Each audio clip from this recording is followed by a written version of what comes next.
नमस्कार। ट्रम्प साहब ने आते आते कुछ घोषणाएं की, कुछ निर्णय किए और कुछ निर्णय तो उन्होंने वही के वही साइन करके एग्जीक्यूट भी किए। अच्छा, इसमें हम लोग बैटल वार यूक्रेन का है, यूक्रेन रशिया का है और सीरिया में जो चल रहा है ये या तो अपना इसराइल पैलेस्टाइन का चल रहा है, उसके ऊपर ज़्यादा ध्यान नहीं देंगे। हम लोग सिर्फ जो अमेरिका के स्थानीय इश्यूज है या तो उसके रिलेटेड, उसके संबंधित हमारे भारत के जो विषय है उसके ऊपर बात कर लेंगे, क्योंकि विषय इतना बड़ा है, सभी कवर करने जाएगा तो पता नहीं कितना टाइम जाएगा अपना। पहली घोषणा उन्होंने की, भले सीक्वेंस आगे पीछे हो सकता है, लेकिन घोषणा है जो अवैध रीति से अमेरिका में आए हैं उनको तो हम वापस भेज देंगे। अप्रवासी नागरिकों को लेकर के, अप्रवासी नागरिक जो गैर कानूनी ढंग से अवैध रीति से अप्रवासी, आप अप्रवासी नहीं बोल सकते। अप्रवासी बोले तो आप टूरिस्ट करके जाते हैं, वो भी अप्रवासी है, उनको क्यों बाहर निकाले? जो गैर कानूनी ढंग से वहां गैर कानूनी ढंग से बिना किसी कागजात के, बिना किसी प्रॉपर डॉक्यूमेंट्स के वहाँ एंट्री। प्रॉपर डॉक्यूमेंट्स क्या? एक तो किसी न किसी कंट्री का आपके पास पासपोर्ट होना चाहिए और अमेरिका का वीसा होना चाहिए। ये दो चीज़ें ना होने के बावजूद भी वहाँ बहुत सारे लोग गए हैं, उनको तो पहले बाहर निकालेंगे। इसमें बहुत सारे भारतीय हैं जो वहाँ काम भी कर रहे हैं, उनको वापस आने के अलावा कोई पर्याय नहीं है। तो भारतीय इकोनॉमी में या भारतीय अर्थव्यवस्था में उसका कुछ न कुछ परिणाम तो होना ही है। उसमें ज़्यादातर लोग गुजराती है। अभी ये एक चीज़ हो गई, तो मैं मेरे घर में कोई घुसखोर को क्यों रखूं? ये मुद्दा है। भले किसी को भी कुछ भी लगे, बुरा लगे या सही लगे, लेकिन जैसे हम लोग बांग्लादेशियों के बारे में कर रहे हैं कि अवैध रीति से बांग्लादेश है, उसको हम लोग वापस भेज रहे हैं, उसमें और ट्रम्प साहब के पॉलिसी में कोई फर्क है ही नहीं। वो अपना देश प्रोटेक्ट करना चाहते हैं, हम अपना देश प्रोटेक्ट करना चाहते हैं, तो ये पॉलिसी उनका, वो जो बोल रहा है अमेरिका फर्स्ट, उसके लिए वो सही है। और ज़्यादातर अमेरिकन जो ओरिजिनल अमेरिकन है उनका भी यही मानना है। दूसरी बात है कि यहाँ से जो लोग वहाँ जाते हैं, लोकल लोगों का कहना है कि वो अमेरिकन लोगों की नौकरियाँ छीन रहे हैं। अभी अनएम्प्लॉयमेंट का इशू तो सभी दुनिया भर में है, दुनिया भर में है, ऐसा नहीं कि अमेरिका में है, यूरोप में है या इंडिया में है, दुनिया भर में इशू है। तो हर एक बोलेगा भाई एक कम करो, अपने लोगों से ही काम करवा लो, भले थोड़ा ज़्यादा पैसा देना पड़े, लेकिन पैसा तो यही रहे। काम करवा के पैसा इंडिया में भेजने के बजाय और इंडिया को ताकतवर करने के बजाय, कुछ ऐसे लोग भी हैं अमेरिका से पैसा लेते हैं और पैसा अपने विपणन में खर्चा करते हैं, मिलिट्री में खर्चा करते हैं या एटॉमिक पावर से वेपन्स है वो डेवलप करने में, और ऊपर से अमेरिका को दोष देते हैं, वो रोकने की कोशिश है। दूसरी चीज है कि उन्होंने एक कानून निकाला, गर्भपात। दो चीजें हैं उसमें, एक प्रो लाइफ और एंटी लाइफ, दो चीजें हैं।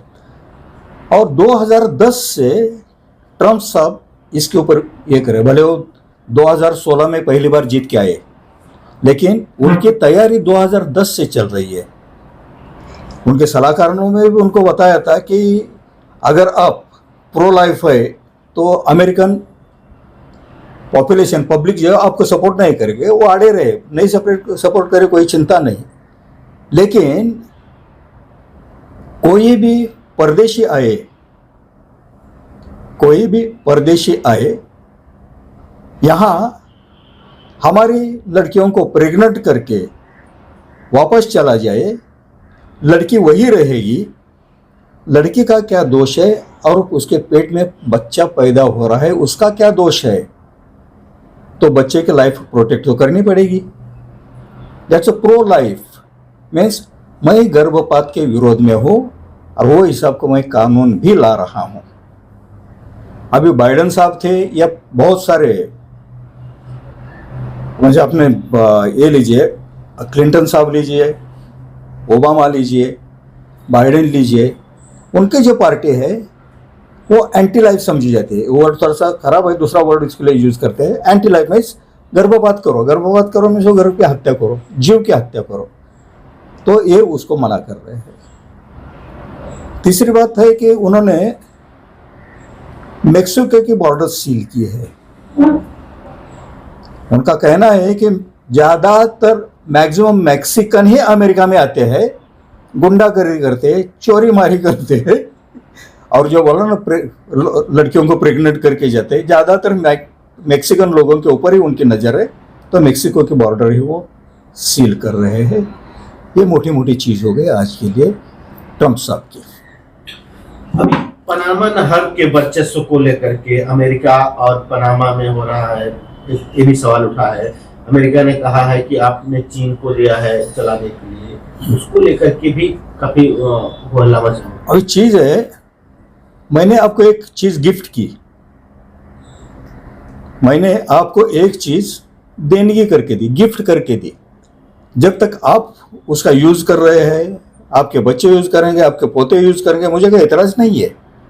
लेकिन आप तीसरों को दे रहे हो जो मेरे साथ दुश्मनी बना रहा है, तो मैं मेरा गिफ्ट डीड कैंसिल कर रहा हूं। उसमें कुछ ये नहीं है, नेचुरल है। मैं मेरा गिफ्ट डीड, क्योंकि चाइना तो दिया नहीं था, चाइना को वे पनामा कैनाल यूज करने को दिया ही नहीं था, तो सही निर्णय है। और चाइना अगर उनके ऊपर ज्यादा टैरिफ बिठा रहा है, सिर्फ यूएस व्हीकल है, यूएस वेसल्स है करके, तो ट्रंप साहब की ये अच्छी चाल है, इसमें कुछ हमें कुछ बुराई नहीं रहता है, वही एक रहता है। भारत के लिए ट्रंप का राष्ट्रपति बनना कितना फायदेमंद रहेगा ट्रेड के क्षेत्र में, इकोनॉमिक आदान प्रदान, बिजनेस के नजरिए से? बिजनेस की नज़र से आज की तारीख में करीबन 50% इंडस्ट्रीज अमेरिका के साथ टाई अप है। आपने देखा, एग्जांपल देता हूं आपको एक, फिलहाल कोरिया, साउथ कोरिया उनके टारगेट पे है। दुनिया को यह पता है कि नॉर्थ कोरिया उनके टारगेट पे है, लेकिन ऐसा नहीं, साउथ कोरिया उनके टारगेट पे है। साउथ कोरिया में उनके बहुत सारी इन्वेस्टमेंट्स है, बहुत सारी इंडस्ट्रीज है। पहले भाषण में उन्होंने साउथ कोरिया का जिक्र भी किया है। अभी परसों एक डिक्सॉन करके कंपनी है यहां इंडिया में, डिक्सॉन, उसका शेयर 18% घट गया, 18,000 का शेयर 14,000 पे आ गया। रीजन क्या था? ये कंपनी साउथ कोरियन है, उसके साथ हमारे पार्टनरशिप। अभी आपको पता चला होगा क्या इंपैक्ट होगा। जो भी डॉलर ट्रेड है वो पिछले इसमें 8 से 10% से पूरे घट गए, ये परिणाम है। अगर अमेरिका के साथ हम लोग मेल जोल नहीं खाते हैं तो वर्ल्ड वाइड बिजनेस में और प्रगति में टिकना मुश्किल है। चाइना और रशिया उतनी मदद नहीं करेंगे जितने अमेरिका, क्योंकि उनके पास उतनी ताकत नहीं। चाइना की इकोनॉमी बड़ी है, लेकिन खाने वाले ही उतने ही है। अभी उन्होंने वर्ल्ड हेल्थ ऑर्गेनाइजेशन से ये कर लिया, विड्रॉ कर दिया, नहीं जाना है, खुद को अलग कर लिया। ये लगा कि मैं इतना पैसा डाल रहा हूं उन्होंने, और मेरे जो 5 गुना जिनकी पॉपुलेशन है वो तो मेरे 1/10 भी नहीं डाल रहे हैं। एग्जाम्पल ही देना है आपको, तो उसमें चाइना का कंट्रीब्यूशन आता है $3.2 बिलियन, जबकि उनके पॉपुलेशन 140 करोड़। अमेरिका का कंट्रीब्यूशन आता है 52 बिलियन, जबकि पॉपुलेशन उनकी 40 करोड़ के अंदर है। तो जो उनको ये लगा कि इम्बैलेंस है, हम ज्यादा पैसा खर्चा कर रहे हैं, ठीक है खर्चा करेंगे लेकिन रीजनेबल। अपन बोलते हैं ना सोल्जर्स कंट्रीब्यूशन, सभी लोग अपना अपना शेयर डाल दो, मीन्स मेरी पॉपुलेशन है उतना शेयर मैं उठा लो, तुम्हारी पॉपुलेशन उतना तुम उठा लो। ये तीसरी बात एनवायरमेंट, पेरिस पैक्ट है, उन्होंने भी खुद को अलग कर दिया। तो एनवायरमेंट की फिक्र मैं ही क्यों करूं, जबकि जो डेवलप कंट्रीज है, सॉरी डेवलपिंग कंट्रीज है, उनका कुछ कंट्रीब्यूशन आ ही नहीं रहा है। हमारे जैसी कंट्री तो 2012 से तो हम लोगों ने वर्ल्ड बैंक और दूसरे जो इंटरनेशनल इंस्टीट्यूशन उनको हमारा डाटा ही नहीं दिया है। अगर हम बोले कि हमारे 115 करोड़ था तो 115 करोड़ के बेसिस पे है, लेकिन उसके बाद 142 करोड़ हो गया। 115 और 142 वो डिफरेंस पूछेंगे वो लोग, भाई 27 करोड़ के ज्यादा पैसे दे दो, हम दे ही नहीं रहे। ये कुल मिलाकर देखा जाए कि ट्रम्प अभी सेकेंड टर्म आने के बाद अपना दबदबा जमाना चाहते हैं दुनिया पे। बना चुका है।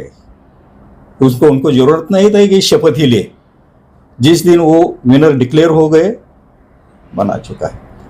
ये भी देखिए ना, लोग बड़े हैं, नाम नहीं लेता लेकिन सभी को मालूम है।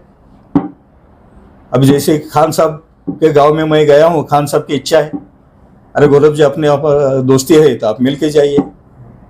मैं मेरे तीसरे दोस्त से कह रहा था कि नहीं, गौरव जी के प्रोग्राम में आपकी मीटिंग है ही नहीं। तभी हमारे एंटीसिपेटरी प्रपोजल्स अलग थे, ट्रम्प आने वाला ही नहीं है, तो हमने उसको साइड में करवा दिया। अभी क्या हो गया, ट्रम्प ने नहीं, अपने महामानव के ये महामहिम के कारण देश की इज्जत उतर गई। ट्रम्प ने देश को तो बुलाया, मेरी दोस्ती है भारतीय लोग, इंडियन के साथ मेरी दोस्ती है, लेकिन मुखिया के पास के लिए हमारा परराष्ट्र मंत्री वहां 10 दिन से बैठा हुआ था, उसको लिया। हमारे एक इंडस्ट्रियलिस्ट को भी ले लिया, उसके बीबी बच्चों के फैमिली के साथ बुला के लिया, न्योता दिया, मिले, सब कुछ हो गया, लेकिन हमारा हेड ऑफ स्टेट है उसको नहीं बुलाया। इससे बड़ी बेइज्जती कहीं नहीं होती है।